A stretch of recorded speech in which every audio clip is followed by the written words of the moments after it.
Top 10 najpoznatijih hakera na svetu. Broj 10. Tsutomu Shimomura je naučnik i stručnjak za kompjutersku bezbednost iz Japana. On je postao poznat nakon učešća u hapšenju najpoznatijeg hakera na svetu, Kevina Mitnicka. Broj 9. Richard Stallman, također je prozvan i tvorcem slobodnog softvera. On tvrdi da softver ne bi trebao da ima restriktivan pristup, te je stvarao kodove da bi provalio u njih. Broj 8. Vladimir Levin. Vladimir Levin je koristio dial-up bežični pristup internetu kako bi hakovao korisnička imena i lozinke vlasnika računara Citibanke i tako ostvario zaradu od $10,7 miliona. Uhvaćen je i poslat u zatvor, a Citibanka je nakon ovog upada dodatno pojačala mere zaštite svojih računara. Broj 7. Robert Tappan Morris. Robert Tappan Morris je američki naučnik koji je kreirao prvog kompjuterskog crva na svetu. Dok je bio na posljednjim godinama studija na univerzitetu Cornell, Robert je stvorio kompjuterskog crva i zarazio mnoge računarske sisteme. Optužen je za računarsku prevaru i zloupotrebu računara, te je osuđen na 3 godine zatvora, 400 sati društveno korisnog rada i veliku kaznu od $10.050. Broj 6.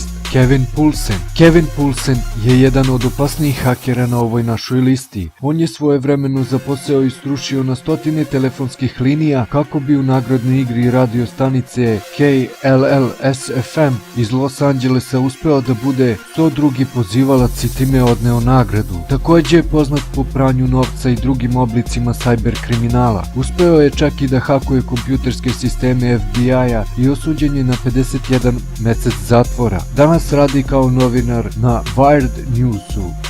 Broj 5. Steven Gary Wozniak.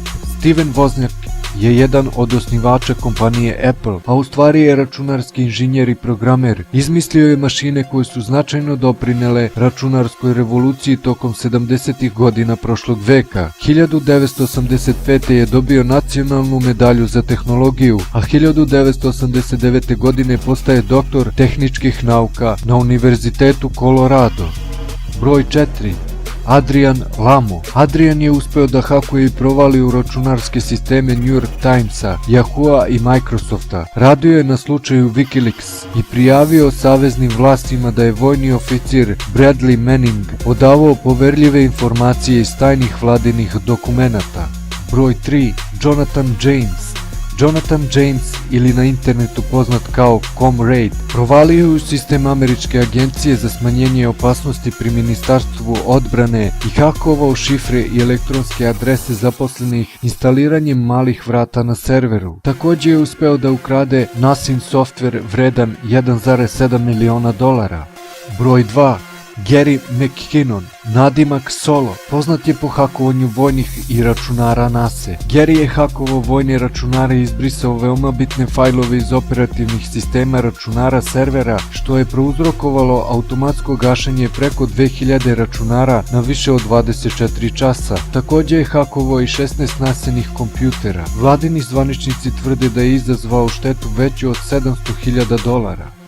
Broj 1. Kevin David Mitnick. Sa svojih 16 godina Kevin Mitnick je uspeo da provali u sistem korporacije Digital Equipment i iskopira softvere koji su oni razvijali za operativne sisteme svojih računara. Također je poznat po upadu na servere glasovne pošte kompanije Pacific Bell. Da bi sakrio svoju lokaciju od policije, koristio je klonirane telefone, a uspeo je da provali u računare Motorola, Neka, Nokia, Sun Microsystemsa i Fujitsu Siemensa.